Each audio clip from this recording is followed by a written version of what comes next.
ঢাকায় মার্কিন সেনাবাহিনীর জৈব প্রতিরক্ষা বিশেষজ্ঞদের অতি গোপন মিশন ওয়েস্টিন হোটেলে ৩ সামরিক মহামারীবিদ ও ৩ রহস্যময় নিরাপত্তা কর্মকর্তার চেক ইন এবং ইবোলা মারবার্গ ভাইরাসের ল্যাব কাঁপানো নিয়ে কার্ডম্যান তারেক রহমান সরকারের চরম নিরাপত্তার নেপথ্য চক্রান্ত কি?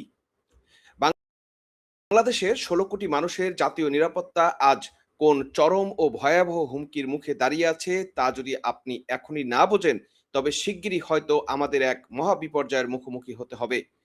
গত ১৬ই জুলাই ২০২৬ তারিখে প্রখ্যাত সাংবাদিক চন্দন নন্দী তার এক বিশেষ প্রতিবেদনে লোমহর্ষক পিলে চমকানো তথ্য ফাঁস করেছেন, যা শোনার পর থেকে এদেশে সচেতন মহলের হৃদকম্পন শুরু হয়ে যাবে।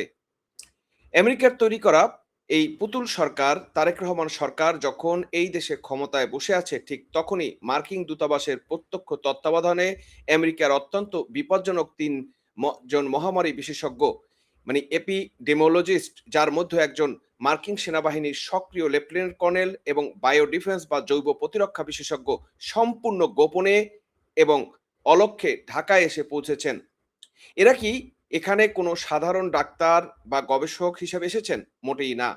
তাদের এই চরম গোপন সফর জনসমক্ষে তাদের পরিচয় আড়াল করা এবং তাদের এই আগমন নিয়ে মার্কিন দূতাবাস ও আমাদের বাংলাদেশ কর্তৃপক্ষের কবরস্থানের মতো নিথর নীরবতা প্রমাণ করে দিচ্ছে ভিতরে ভিতরে অত্যন্ত ভয়ঙ্কর কোনো মরণযজ্ঞের ব্লুপ্রিন্ট তৈরি হচ্ছে।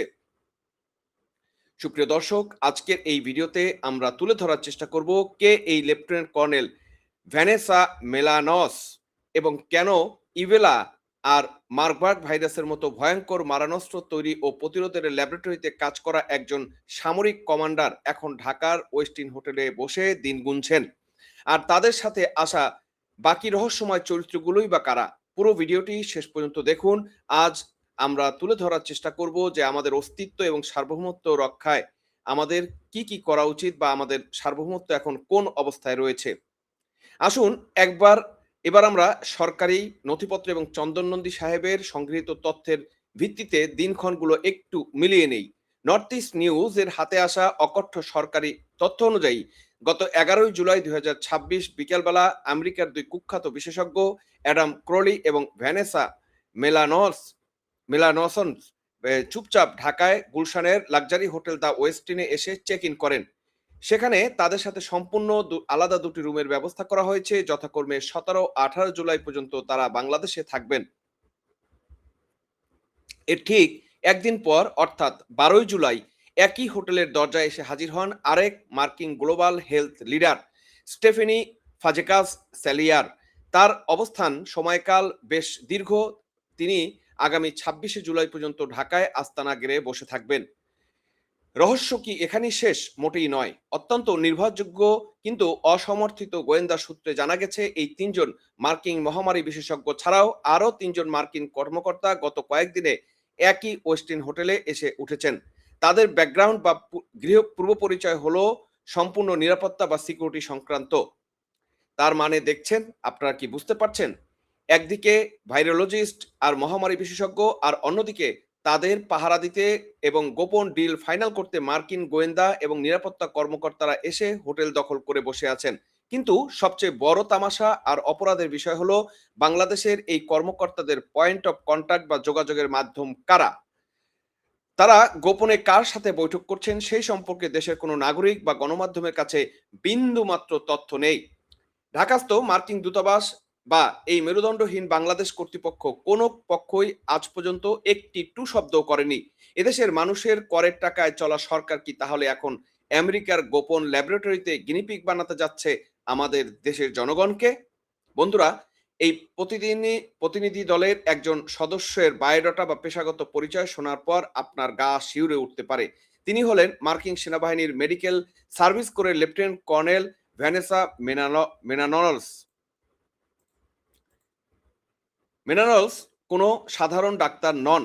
তিনি সামরিক চিকিৎসা গবেষণায় অত্যন্ত দক্ষ এবং এর আগে মার্কিন সেনাবাহিনীতে কুখ্যাত US army medical research institute of infectious diseases এবং যেটাকে সংক্ষিপ্তভাবে আমরা বলতে পারি ইউএসএমআই MRIID এর একজন প্রিন্সিপাল ইনভেস্টিগেটর বা প্রধান গবেষক হিসেবে কাজ করেছিলেন, যেখানে তার মূলত কাজ ছিল বায়ো ডিফেন্স বা জৈব প্রতিরক্ষা গবেষণা পরিচালনা করা। আপনারা কি জানেন এই ইউএস AMRIID কি জিনিস? এটি হলো মার্কিন সেনাবাহিনীর সেই গবেষণাগার যেখানে যুদ্ধক্ষেত্রে জৈব মারণাস্ত্র বা বায়োলজিক্যাল উইপেন্স ব্যবহারের পরীক্ষা নিরীক্ষা বা প্রতিরোধ নিয়ে কাজ করা হয়। মেলানসনের এই মূল কাজ ছিল পৃথিবী কাঁপানো ইবোলা এবং মারবার্গ ভাইরাসের মতো অত্যন্ত সংক্রামক এবং প্রাণঘাতী রোগের ভ্যাকসিন বা টিকা উন্নয়ন করা। তিনি 14 বছর মার্কিন সেনাবাহিনীতে সক্রিয় দায়িত্ব পালন করার পর বর্তমানে ইউএস আর্মি রিজার্ভে আছেন। একজন সক্রিয় মিলিটারি কমান্ডারের ঢাকায় এসে হোটেল রুমে বসে গোপনে কাজ করা পেছনে আসলে উদ্দেশ্যটা কি? তিনি কি এই দেশে কোনো সংক্রামক ব্যাধির মরণাস্ত্রের ট্রায়াল দিতে এসেছেন, নাকি এদেশের মানুষের বায়োলজিক্যাল ডাটা বা জৈবিক তথ্য চুরি করতে এসেছেন? ঢাকাস্থ মার্কিন দূতাবাস এবং আমাদের এই দালাল সরকার আজ পর্যন্ত এই আর্মি অফিসারের উপস্থিতি সুনির্দিষ্ট উদ্দেশ্য নিয়ে জনসাধারণের কাছে উন্মুক্ত কোনো প্রমাণ বা বিবৃতি দেয়নি। এই চরম গোপনীয়তা প্রমাণ করে যে ডাল মে কুচ কালা নেহি, পুরো ডালই মনে হয় কালো কালো হয়ে আছে। আসুন এবার এই প্রতিনিধি দলের বাকি দুই সদস্যদের মুখোশটা একটু টেনে হিচড়ে খুলে ফেলি। দ্বিতীয়জন হলেন অ্যাডাম ক্রলি, যিনি নিজেকে মার্কিন রোগ বিশেষজ্ঞ বা রোগ নিয়ন্ত্রণ বা প্রতিরোধ কেন্দ্রের সিডিসি এর একজন মহামারী বিশেষজ্ঞ এবং ইউনিভার্সিটি অফ ক্যালিফোর্নিয়া এবং বার্কলের সাথে যুক্ত বলে পরিচয় দেন। তার কর্মজীবনের মূল দক্ষতাই হলো রোগ নজরদারি, মানে ডিজিজ সার্ভেলিয়েন্স অ্যান্ড প্রাদুর্ভাবের প্রাথমিক শনাক্তকরণ। আর তৃতীয়জন হলেন স্টেফেনি ফাজেকাস সেলিয়ার, যিনি একজন পশু চিকিৎসক সংক্রান্ত মহামারী বিশেষজ্ঞ এবং গ্লোবাল হেলথ লিডার। তিনি মানুষের পাশাপাশি প্রাণী ও পরিবেশগত স্বাস্থ্যকে সমন্বিত করে রোগ প্রতিরোধ বা অন হেলথ পদ্ধতিতে কাজ করেন। সেলিয়ার ম্যাডাম জর্জিয়া, কাজাখস্তান, কলম্বিয়া এবং সেশেলসের এবং সুইজারল্যান্ডের সহ আমেরিকার সিডিসি হয়ে বিভিন্ন আন্তর্জাতিক মিশনে রোগ নজরদারি ব্যবস্থা শক্তিশালীকরণ ও জেনেটিক যে পশুবাহিত রোগ নিয়ন্ত্রণে কাজ করেছেন। শুনতে কি চমৎকার লাগছে এই কথাগুলো, তাদের প্রোফাইলগুলো, ঠিক না দর্শক? জনস্বাস্থ্য উন্নয়ন, পশু স্বাস্থ্য সুরক্ষা, কিন্তু আমরা কি এতটাই বোকা? কাজাখস্তান বা কলম্বিয়ার মতো যেসব দেশে আমেরিকার এই ধরনের রোগ নজরদারি বা হেলথ সিকিউরিটি নামে মিশন পরিচালনা করেছে, সেসব দেশে পরবর্তীতে রহস্যময় ভাইরাসের প্রাদুর্ভাব এবং মার্কিং ল্যাব নিয়ে মারাত্মক বিতর্ক তৈরি হয়েছে।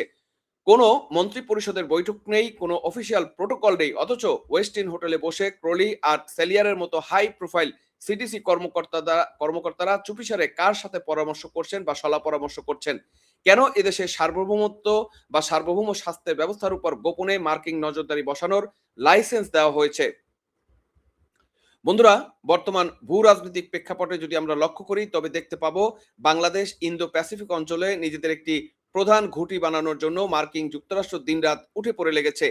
বাণিজ্য, সামুদ্রিক নিরাপত্তা এবং জলবায়ুর সহনশীলতার সুন্দর সুন্দর মোড়কের আড়ালে তারা আসলে আমাদের জাতীয় নিরাপত্তা ব্যবস্থার ভেতরে নিজেদের থাবা বসাচ্ছে।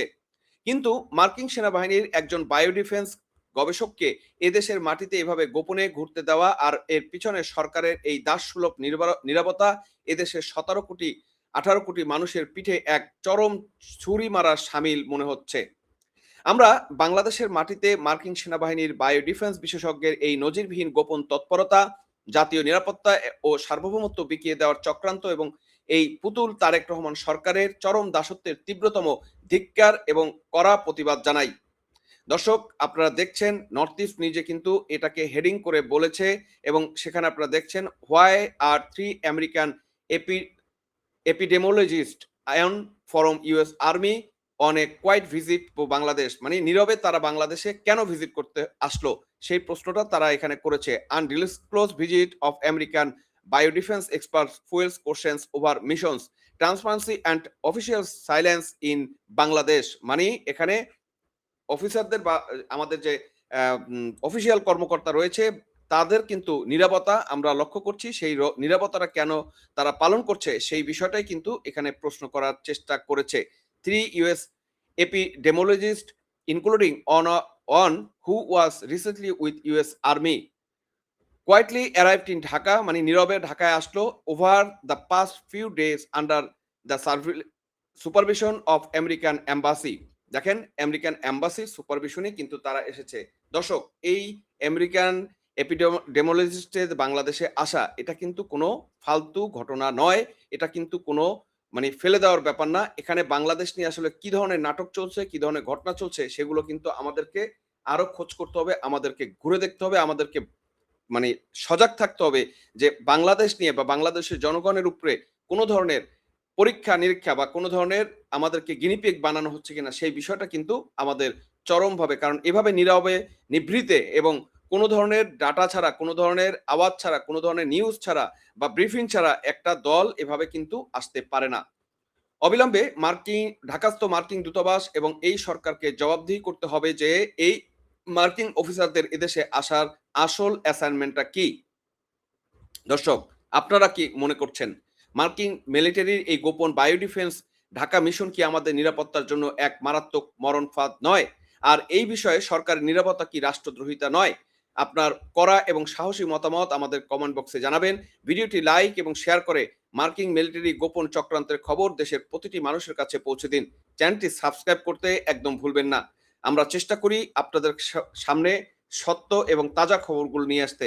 সচেতন থাকুন, নিজের দেশকে বাঁচাতে এগিয়ে আসুন। বিদায় নিচ্ছি, তবে বিদায় নেওয়ার আগে প্রতিবারের মতো সেই কথাটাই আপনাদেরকে মনে করিয়ে দিতে চাচ্ছি যে আপনার ঘরে যদি শিশু সন্তান থাকে, বিশেষ করে মেয়ে শিশু সন্তান, আপনার ঘরে যদি টিনেজার থাকে এবং মুরব্বি থাকে তাদেরকে বিএনপি, জামাত, এনসিপি জঙ্গিদের হাত থেকে নিরাপদে রাখুন এবং সাবধানে রাখুন। ধন্যবাদ সবাইকে।